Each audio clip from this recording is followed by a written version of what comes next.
সকাল মানেই আমার কাছে নতুন একটা শুরু। ঘুম থেকে উঠেই ফ্রেশ হয়ে ছেলের জন্য টিফিন তৈরি করা, ছেলেকে ঘুম থেকে তোলা, তৈরি করানো, স্কুলের জন্য সব কিছু গুছিয়ে দেওয়া, তারপর সময় মতো স্কুল বাসে তুলে দেওয়া।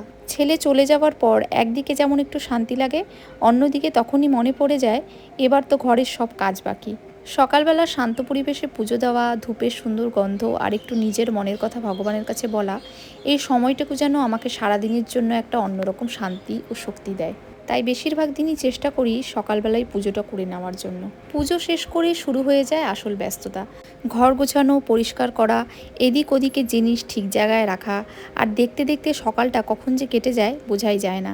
এর মধ্যেই আবার রান্নাঘরে যেতে হয় দুপুরের রান্নার প্রস্তুতি নিতে। আজ যেহেতু মঙ্গলবার, তাই আমাদের বাড়িতে নিরামিষ রান্নাই হয়। তাই আজকের রান্নাটাও একটু অন্যরকম ভালোবাসা আর যত্ন দিয়ে করা। সবজি কাটা, মশলা তৈরি করা, ভাত বসানো আর একে একে নিরামিষ পদগুলো রান্না করে নেওয়া। রান্নাঘরের এই ব্যস্ততাও কিন্তু আমার দিনের একটা গুরুত্বপূর্ণ অংশ। সব কাজের মাঝেও কখনো কখনো মনে হয় একজন মায়ের সকালটা সত্যি কত ব্যস্ততায় ভরা।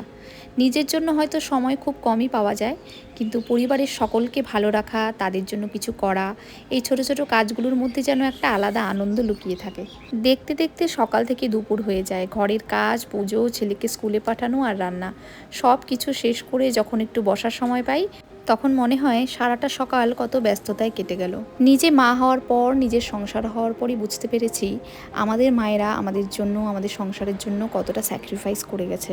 ছোটবেলায় আমরা হয়তো বুঝতেই পারিনি মা আমাদের জন্য কত কিছু করেছে, কিন্তু নিজে মা হওয়ার পর মায়ের ভালোবাসা, মায়ের যত্ন ফিল করতে পারি। তো চলো আজ আসি, আবার দেখা হবে নতুন কোনো ব্লগে। তোমরা খুব ভালো থেকো, সুস্থ থেকো, টাটা।